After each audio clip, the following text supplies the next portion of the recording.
प्यारे विद्यार्थियों, आज हम इतिहास के एक बहुत ही महत्वपूर्ण टॉपिक को और लेकर आपके सामने उपस्थित हैं। आज मैं आपको क्या पढ़ाऊंगी, हड़प्पा सभ्यता की खोज की कहानी क्या है। बहुत सारे अवशेष मिले हैं, विभिन्न अलग अलग जानकारियां हमें मिली है, कैसे लिपि थी, कैसे बाट थे, लोगों का रहन सहन कैसा था, खान पान कैसा था, क्या खाते पीते थे, लेकिन आखिर इसकी खोज हुई कैसे। बहुत ही इंटरेस्टिंग टॉपिक है जिसके बारे में आज हम जो है आज की क्लास में चर्चा करने वाले हैं, वह है हड़प्पा सभ्यता के खोज की कहानी। क्लास 12 चैप्टर नंबर फर्स्ट ईंटे मन के अस्थियां हैं, उसका टॉपिक पढ़ा रही हूं। और उसमें मैं आपको क्या पढ़ाऊंगी, आज मैं यह पढ़ाऊंगी कि हड़प्पा सभ्यता की खोज कैसे हुई, एक महान खोज जिसने बदल दिया हमारा इतिहास। यस, जिससे हमें पता चला कि हमारी सभ्यता विश्व की प्राचीनतम सभ्यताओं के समकालीन है, हो सकता है उससे भी पुरानी और नई खोजें हो जाए, लेकिन अभी तो सैल्यूट है कि हमारी सभ्यता बहुत ही शानदार सभ्यता थी और विश्व की प्राचीन सभ्यताओं की समकालीन यानी उस टाइम पीरियड की थी। बहुत बढ़िया हमने आविष्कार कर लिए थे, बहुत सारी चीजों की खोज कर ली थी। पिछले 2 वीडियो में मैंने आपको बताया कैसा विशाल स्नानगढ़ था, नगर नियोजन था, मजा आया कि नहीं आया पिछली 2 क्लासों में।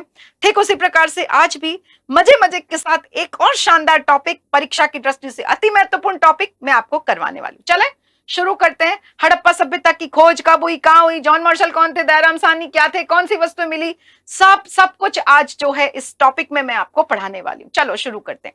हड़प्पा सभ्यता के खोज की कहानी आज का मेरा टॉपिक है।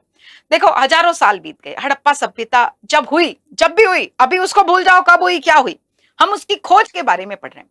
सोचो, 1 मिनट के लिए कल्पना करो, जैसे आज ये स्टूडियो बना हुआ है, मैं यहाँ पे खड़ी हूं, अभी मैं पढ़ा रही हूँ, यहाँ पे इंस्टीट्यूट है। 100 साल 200 साल बाद सब कुछ खत्म हो गया, सब नष्ट हो गया, मान लो बाढ़ आ गई, आंधी तूफान आ गया, जो भी एटसेट्रा एटसेट्रा, सब खत्म हो गया। हजारों साल बाद कोई लोग यहाँ पर आकर बस गए, तो बसेंगे तो क्या करेंगे भाई, पेट पूजा, खाने के लिए क्या करेंगे, खेती बाड़ी करेंगे, है ना। तो लोग खत्म हो गए, सभ्यता पूरी नष्ट हो गई। अब यहाँ पर मान लो ये जमीन है, इसके नीचे बहुत कुछ था जो मैंने अभी आपको पढ़ाया, स्नानगढ़ था, अन्नागार था, सब कुछ इसके नीचे दब गया और यह पूरी मिट्टी इसके ऊपर आ चुकी है। आंधी आ गई, तूफान आ गए, बारिश आ गई, बाढ़ आ गई, सूखा पड़ गया, लोग छोड़कर चले गए, जो भी हुआ सब खत्म हो गया। ठीक है, हजारों साल बीत गए, 1 साल 2 साल 100 साल, हजारों साल बीत गए और वापस से यहाँ पर कुछ लोग आए। कौन आए? कुछ लोग यहाँ पर आकर के बसने लगे। अब एक आदमी तो आएगा नहीं ना, उसके साथ उसका परिवार आएगा, बहुत सारे लोग आएंगे, पूरा शहर जो है यहाँ पर आकर के बस गए। अब ये आकर बस गए, सबसे पहले क्या लेकर आए, पेट साथ में लेकर आएंगे कि नहीं? यस मैडम, पेट तो साथ ही चलेगा, सबसे मेन चीज होती है पेट। आज इंसान क्यों दौड़ता है? पेट भरने के लिए, सबसे मेन इंपॉर्टेंट, पैसा कमाते हैं रोटी खाने के लिए, है ना। तो ये लोग भी आए और यह आकर के यहाँ पर क्या कर रहे हैं बच्चों, ये यहाँ पर आकर के खेती बाड़ी करने लग गए। ये देखो, यह फसलें इन्होंने उगाई, है ना। ये फसलें जो है यहाँ पर उग गई, बड़ी हो गई, देखो ये फसलें।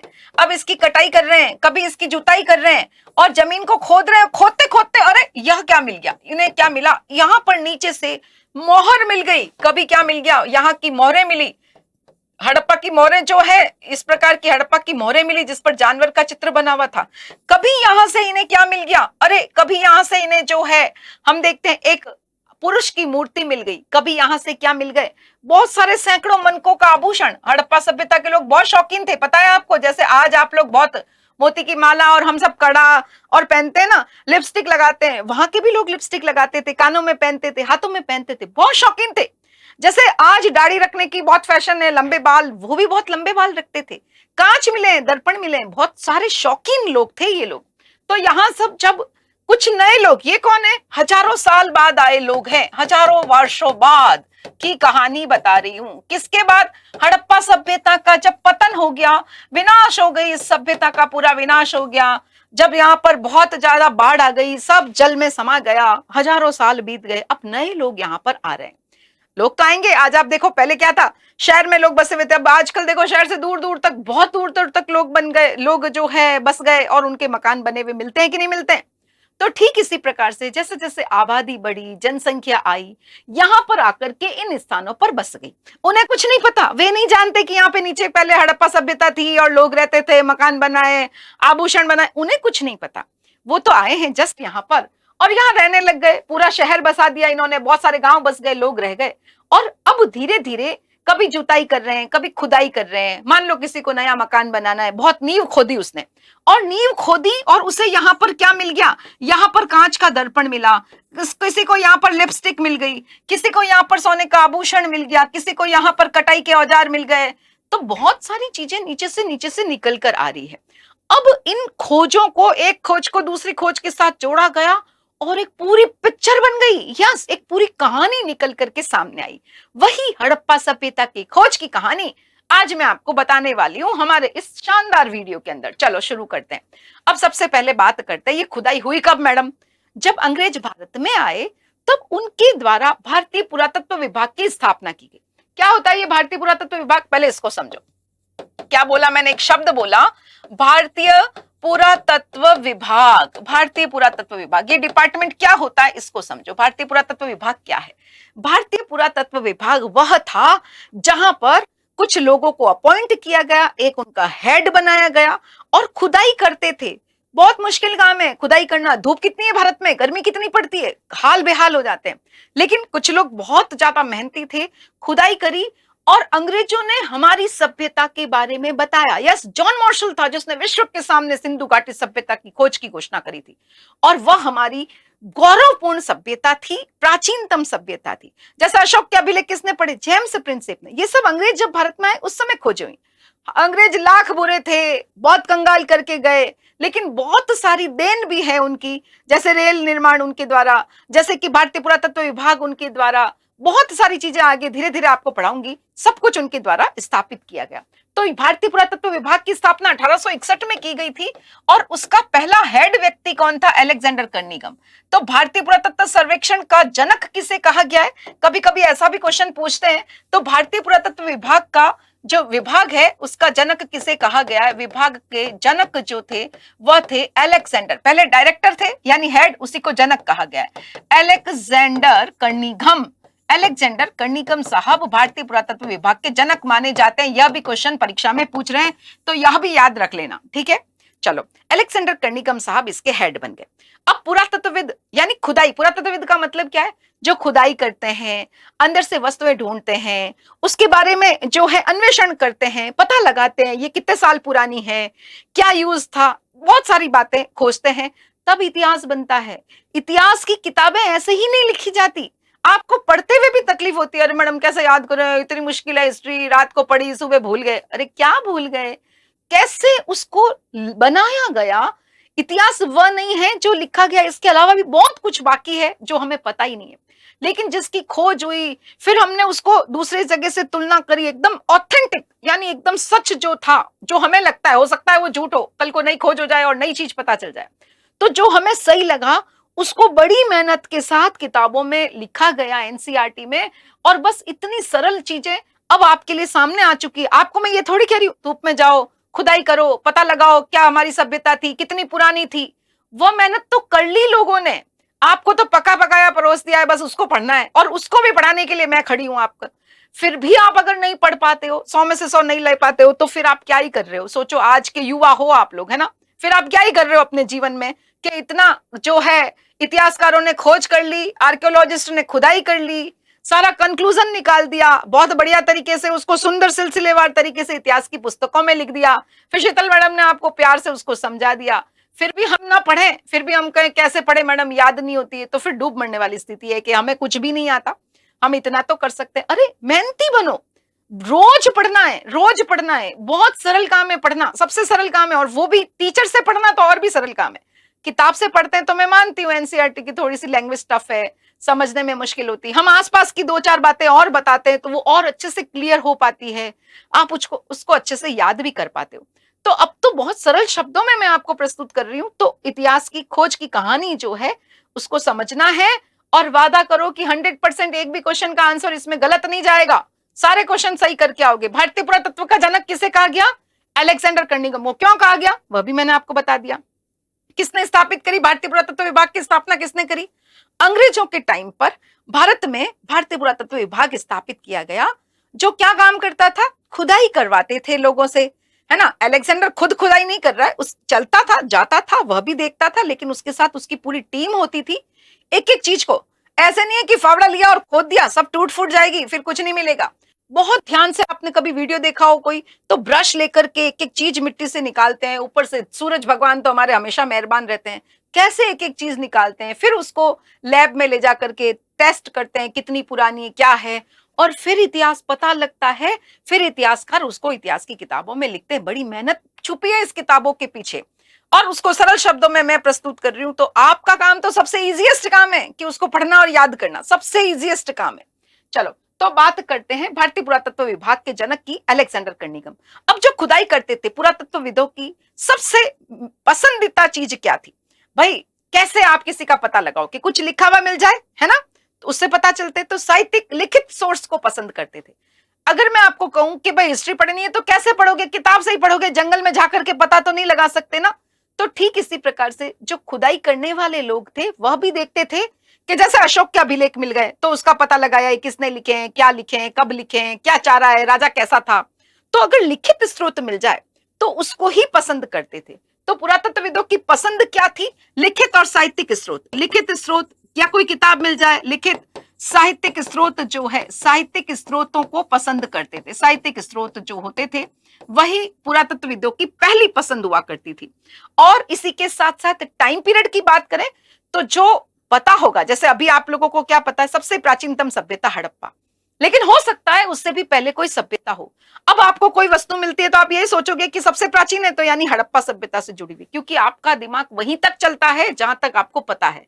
तो इसी प्रकार से कर्निघन साहब को भी यही पता था कि भारत का जो जन्म है वह सिंधु घाटी। सब कर्निघन का साहब को तो सिंधु घाटी भी नहीं पता था, वैदिक पीरियड से पता था, 6ठी शताब्दी ईसा पूर्व से पता था।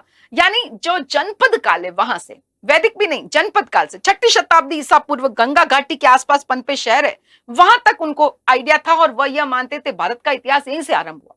उन्हें जरा भी आइडिया नहीं था कि इससे पहले भी कुछ इतिहास था। क्या इन्हें कुछ चीजें नहीं मिली? मिली, जो पुरानी थी। हड़प्पा सभ्यता के काल की एक अंग्रेज मोहर लेकर आया था उनके पास, लेकिन कर्निघन उस सभ्यता के बारे में खोज करने में चूक गए। उन्होंने उसको देखा भी था, लेकिन देखो बच्चों, जो हमें पता है हम वहीं तक सोच पाते हैं, उसके परे जाकर सोचना तो बहुत बड़ी बात है। जैसे आज हम सबको पता है हमारी प्राचीनतम सभ्यता हड़प्पा सभ्यता है, वैदिक पीरियड से भी पुरानी। वैदिक पीरियड तो 1500 ईसा पूर्व से शुरू हुआ, ये तो 8000 ईसा पूर्व की है। क्या इससे पहले भी कोई लोग थे? हमें नहीं पता। तो अगर कोई सबसे प्राचीन चीज लाकर देगा आपको तो आप कहोगे हड़प्पा सभ्यता की, सिंधु घाटी सभ्यता की। लेकिन क्या इससे पहले भी कोई सभ्यता थी? यह हमें आज पता ही नहीं है। बस वही स्थिति कर्निघन साहब की थी। समझ पा रहे हो क्या? चलो, तो पुरातत्वविदों की पसंद क्या थी? लिखित और साहित्यिक सोर्स और ऐतिहासिक काल। दूसरा क्या है? ऐतिहासिक काल, यानी जिसका इतिहास पता हो। ऐतिहासिक काल, ऐतिहासिक काल मीन्स 6ठी शताब्दी ईसा पूर्व से 4ठी शताब्दी ईसवी तक। 6ठी शताब्दी ईसा पूर्व मतलब समझ गए, जो सेकंड चैप्टर में मैं आपको पढ़ाऊंगी। 6ठी शताब्दी ईसा पूर्व का मतलब है जनपद काल, लोह युग, जब लोहा शुरू हो गया। 6ठी शताब्दी ईसा पूर्व से ये लोग कहां तक खोजते थे? 4ठी शताब्दी, गुप्त काल तक, क्योंकि गुप्त काल स्वर्ण युग है। तो वहां की बहुत सारी पुस्तकें मिलती है, बहुत सारी इमारतें मिलती है, खूब सारी बातें हम आगे पढ़ेंगे। तो 4ठी शताब्दी तक को ही ये लोग ज्यादा इंटरेस्टिंग वे में खोजते थे, क्योंकि नई नई खोजों की शुरुआत हुई है। तो यही था। और कर्निघन की रुचि भी किसमें थी? कर्निघन की रुचि भी ऐतिहासिक काल में, ऐतिहासिक काल में ही थी। ऐतिहासिक काल और जो लिखित सोर्स, और लिखित सोर्स जो है उसी में इनकी रुचि थी। लिखित स्रोत जो है उसको ही यह रुचि मतलब पसंद करते थे, यानी उसी को ही यह खोजते थे। चलो आगे चलते हैं। आरंभिक बस्तियों की जो पहचान है वह कैसे करी इन्होंने कि भाई जो गंगा घाटी के आसपास जो हमें मिली है बस वहीं से इतिहास का आरंभ है। सांस्कृतिक महत्व की पुरावस्तुओं की ही खोज करते थे।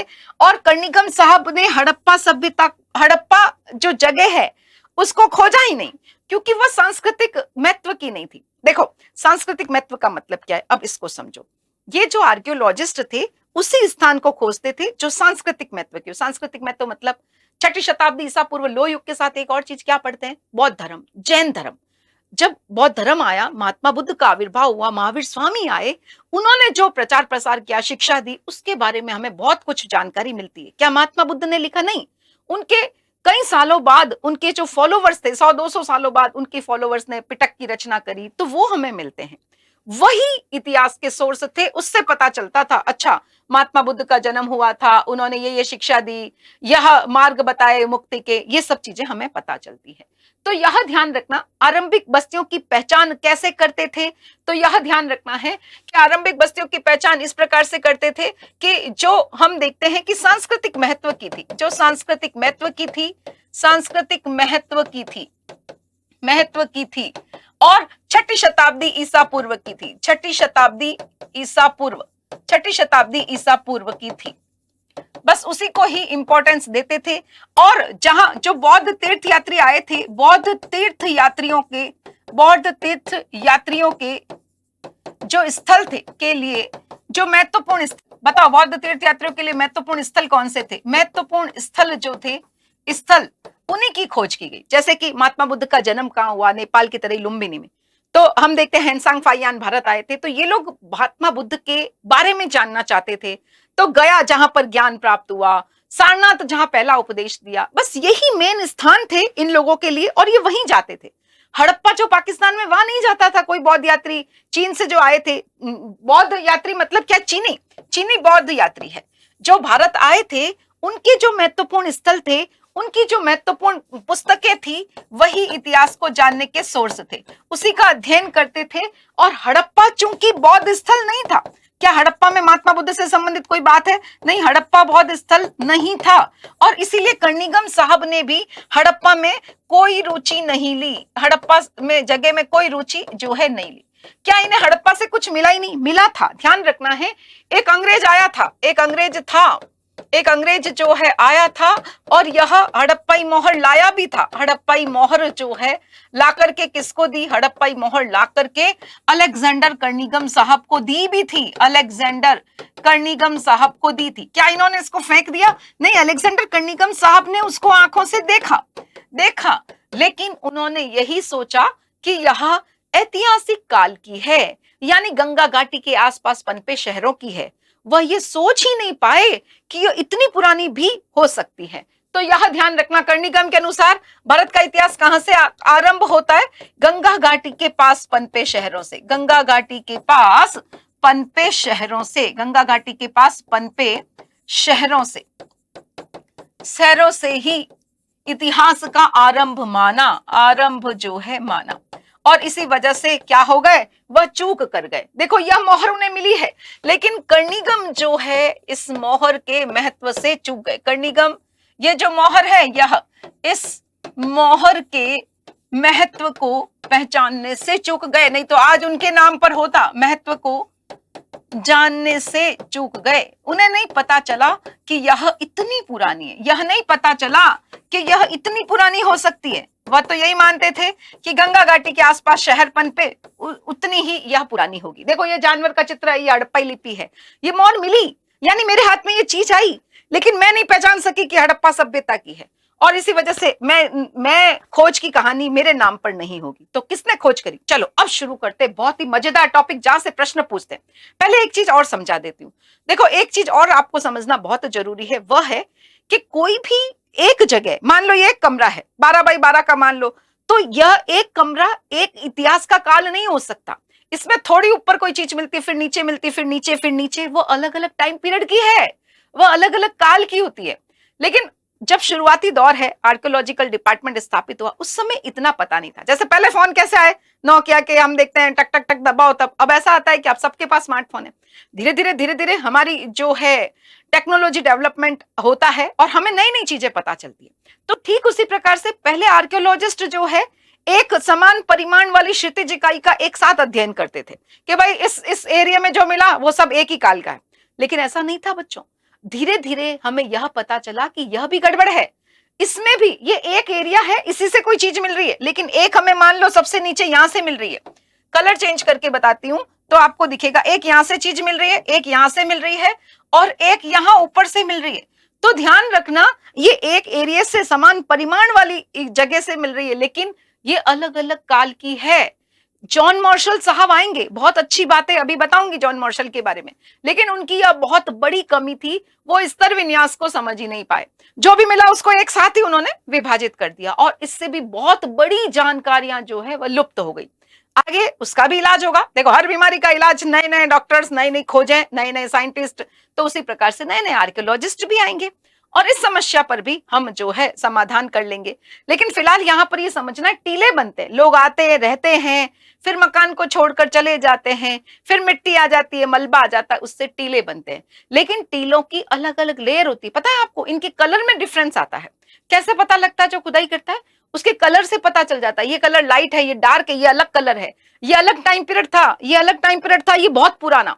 जो जितना नीचे होगा वह उतना पुराना होगा, जो जितना ऊपर होगा। बात समझो, जैसे लोग आए, खत्म हो गई सभ्यता, फिर दूसरे लोग आए, खत्म हो गई सभ्यता, फिर तो सबसे ऊपर वाला सबसे नया हुआ कि नहीं?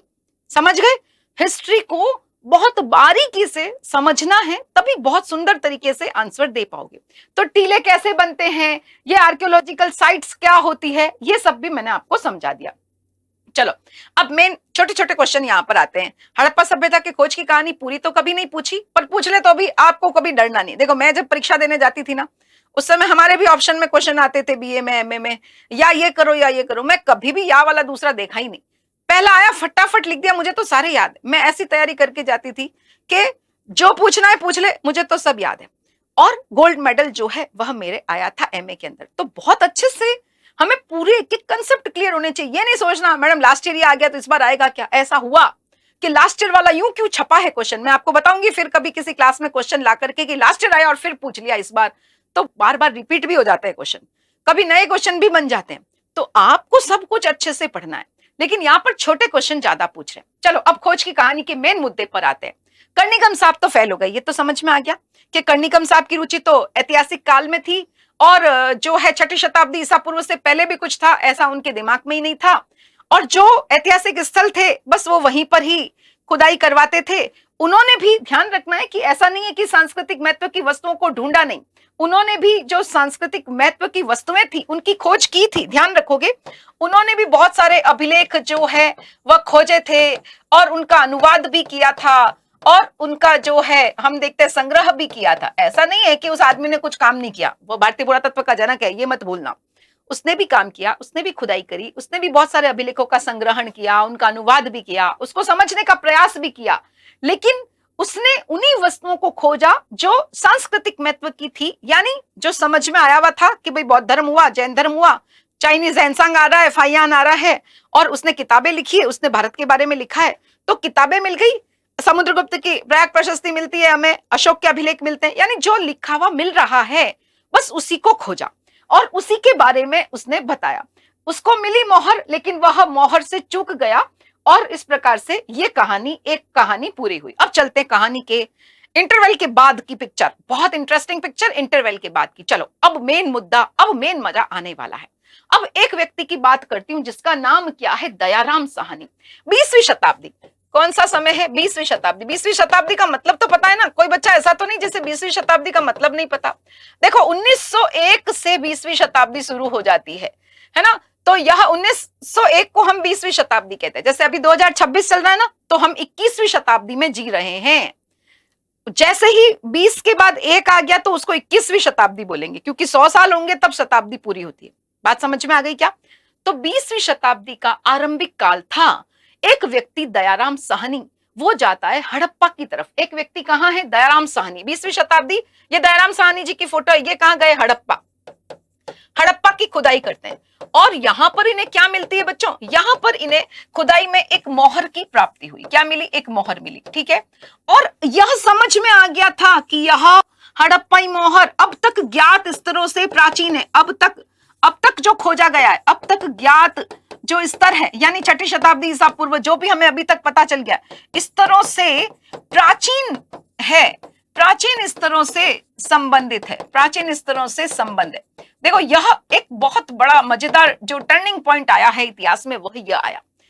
अभी तक जब कर्णिकम साहब को मोहर मिली, उनके दिमाग में जरा भी नहीं आया कि इससे प्राचीन भी हो सकती है।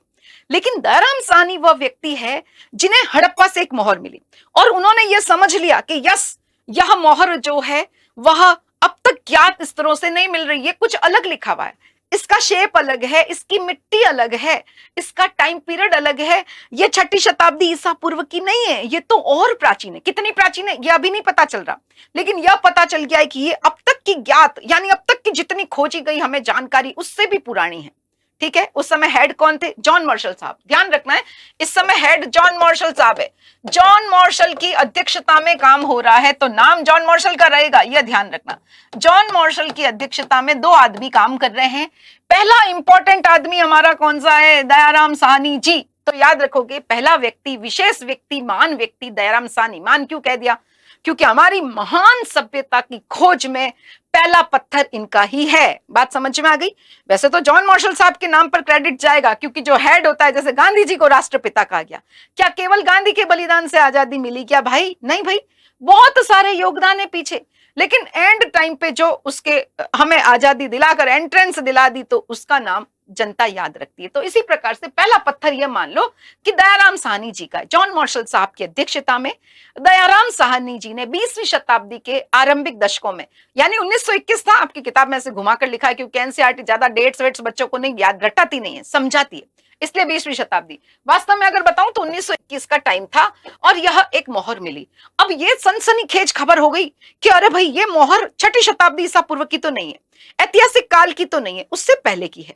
लेकिन कब की है अभी नहीं पता। चलो समय बीता, कुछ साल बीत गए, इसका महत्व अब जो है, इसका महत्व समझा जाने लगा। ये खास चीज देखो, ये बहुत इंपॉर्टेंट चीज है। अब इसका महत्व जो है समझा जाने लगा, एक बहुत जिज्ञासा आ गई, जाने लगा कि यह कुछ तो बहुत पुरानी है, इसकी लिखावट अलग है, इसकी बनावट अलग है, कुछ तो पुराना है। चलो, अब ये हो गई 1921 की बात। अब चलते हैं 1922 में। अब एक और व्यक्ति आते हैं, वह है कौन? राखलदास बनर्जी। अब ये कहां से ढूंढते हैं? तो इन्होंने भी मोहनजोदड़ो से देखो, पहले हमने खोज करी हड़प्पा से और फिर खोज करी है मोहनजोदड़ो से। उसी प्रकार की, यानी जो अभी हड़प्पा से मिली थी, उसी प्रकार की मोहर खोजी। अब क्या समझ में आ रहा है? मोहर खोजी, यानी इसका मतलब क्या है? इस कमरे से स्टूडियो मिला और इसके पास वाले कमरे में भी कोई आया, उसको स्टूडियो मिला, फिर उसके पास वाले कमरे में भी स्टूडियो मिला। मान लो हजारों साल बाद यहां कोई व्यक्ति आता है और उसे एक स्टूडियो मिलता है, फिर वह पास में जाता है, फिर उसे एक पैनल मिल रहा है, तो वह यह कल्पना कर लेगा कि यहां कोई ना कोई इंस्टीट्यूट रहा होगा। भले उसका नाम उसे पता चले ना चले, लेकिन वह पता चल जाएगा कि यहाँ कोई न कोई इंस्टीट्यूट चल रहा होगा, ऑनलाइन स्टडी चल रही होगी, तभी इतने सारे कमरे पास पास बने हुए। तो ठीक इसी प्रकार से जब एक जगह से मोहर मिलती है, दूसरी जगह से मोहर मिलती है, पता चलता है यहाँ कोई एक समाज था, बहुत सारे लोग थे जो पास पास में रह रहे थे। हड़प्पा और मोहनजोदड़ो दूर दूर है, लेकिन इतने बड़े एरिया में ये सभ्यता जरूर थी। तो देखो, अब एक और नया पत्ता खुल रहा है, एक और नई चीज जो हमें पता चल रही, वह है राखलदास बनर्जी। उसी प्रकार की मोहर, उसी प्रकार मतलब हड़प्पाई मोहर। उसी प्रकार से मेरा क्या मतलब है? उसी प्रकार से मेरा मतलब है हड़प्पाई मोहर। हड़प्पाई जो मोहर थी, ठीक उसी प्रकार की मोहर राखलदास बनर्जी 1922 में जो है वह एक मोहर खोजते हैं और दोनों मोहरों का मिलान करते हैं। कौन सी? हड़प्पाई और मोहनजोदड़ो। जो हड़प्पा से प्राप्त है, हड़प्पाई मोहर हो गई, उसको मैं हड़प्पाई मोहर कह रही हूँ, और जो मोहनजोदड़ो से मिली उसे मोहनजोदड़ो से प्राप्त लिख रही हूँ। मोहनजोदड़ो से प्राप्त मोहर जो देखते हैं, तो वो दोनों की खोज करी तो दोनों समान थी। क्या थी? दोनों एक जैसी थी। समान मतलब दोनों एक जैसी थी। और अब फटाफट से क्लैप कर दो, इससे पता चल गया कि ये दोनों कोई एक विशेष संस्कृति, दोनों एक संस्कृति से जुड़ी हुई, एक संस्कृति से जुड़ी हुई थी। ऐसा लगा, अब ये दिमाग में आ रहा है, जुड़ी हुई थी, अब धीरे धीरे जुड़ी हुई थी। 1921 हो गया, फिर 1922 में मोहर मिल गई। जॉन मार्शल को ला कर दे रहे, जॉन मार्शल साहब दोनों को मिलाकर देख रहे हैं, ये भी ऐसी है, ये भी ऐसी है, यानी यहाँ के लोग और यहाँ के लोग एक जैसे। जैसे मेरे पास भी 500 रुपए का नोट है, आपके पास में भी 500 रुपए का नोट है, जम्मू कश्मीर में भी 500 रुपए का नोट चल रहा है, आंध्र प्रदेश में भी 500 रुपए का नोट चल रहा है, यानी सबके पास 500 के नोट है, एक ही देश है। अगर हम यूएई चले जाते हैं, दिराम चल रहा है, डॉलर चल रहा है दूसरी जगह, तो वह दूसरा देश है। लेकिन मेरे पास, आपके पास, सभी जगह इंडिया में एक जैसी करेंसी है कि नहीं, एक जैसे बाट है कि नहीं, एक जैसा नापतोल है कि नहीं, यानी ये पूरा एक देश है। तो ठीक इसी प्रकार से कड़ियां जोड़ो। कड़ी क्या जोड़ी कि यहां पर मिली हमें जो है मोहनजोदड़ो से मोहर, हड़प्पा से मोहर मिली, दोनों दूर दूर है लेकिन दोनों एक जैसी है। अब क्या समझ में आ गया कि जरूर कोई हजारों साल पहले एक संस्कृति इस एरिया में रही। और खुदाई करो, अब और जिज्ञासा हो रही है, और स्थान खोजे गए, और अब आ जाती है जॉन मार्शल साहब की घोषणा। देखो यह परीक्षा में पूछते हैं, यही निष्कर्ष है। 1924 ईस्वी की बात है, फटाफट से क्लैप कर दो, मजा आया कि नहीं आया। 1924 में जॉन मार्शल साहब ने विश्व के सामने सिंधु घाटी में एक नई सभ्यता के खोज की घोषणा करी। अब इन्हें समझ में आ गया कि सिंधु नदी है, उसके आसपास इलाके हैं, और वहां पर एक बहुत बड़ी सभ्यता थी। फिर खुदाई करेंगे, स्नानगार, अन्नागार, सब कुछ मिलता चला जाएगा। फिर कड़ी से कड़ी जोड़ते जोड़ते पूरा चैप्टर में आपके वर्णन दिया गया है। तो 1924 में जॉन मार्शल साहब ने, जॉन मार्शल, ये क्वेश्चन परीक्षा में बोर्ड में बार बार पूछ रहे, जॉन मार्शल ने विश्व के समक्ष सिंधु घाटी सभ्यता, क्या, सिंधु घाटी सभ्यता की खोज की घोषणा करी। सिंधु घाटी सभ्यता की खोज की घोषणा की पूरे विश्व के समक्ष। ठीक है, तो यह आपको याद रखना है। अब चलो, एक बहुत इंपॉर्टेंट व्यक्ति एस.एन. राव साहब। अब और मजा आने वाला है, अभी पिक्चर बाकी है बच्चों, पूरी खत्म नहीं। अब सबसे ज्यादा मजेदार बात बता रही हूं। एस.एन. राव साहब, उन्होंने एक पुस्तक लिखी है, the story of Indian archaeology, यानी भारत की खुदाई की एक बहुत सुंदर कहानी। उन्होंने कहा जॉन मार्शल ने भारत को जहां पाया, यानी भारत को कहां पाया था, गंगा घाटी के आसपास पनपे शहरों से, वहीं से भारत शुरू हुआ, यही उनका आइडिया था। उन्होंने उससे भारत को 3000 वर्ष पीछे ले जाकर छोड़ा। कैसे, क्यों?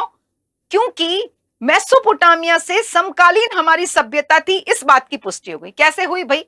मेसोपोटामिया से कुछ मोहरें मिली है, और वो मोहरें वैसी थी जैसी अभी दयाराम साहनी लेकर आए, जैसी राखलदास बनर्जी लेकर आए, उनको मिलाया, अरे ये तो हमारी है।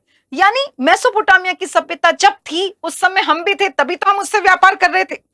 जैसे आप आज के युग में हो, मैं भी आज ही के युग में हूं, क्योंकि मैं आपको पढ़ा रही हूं, आप मुझसे पढ़ रहे हो, है ना। तो हम दोनों एक ही काल के लोग हैं।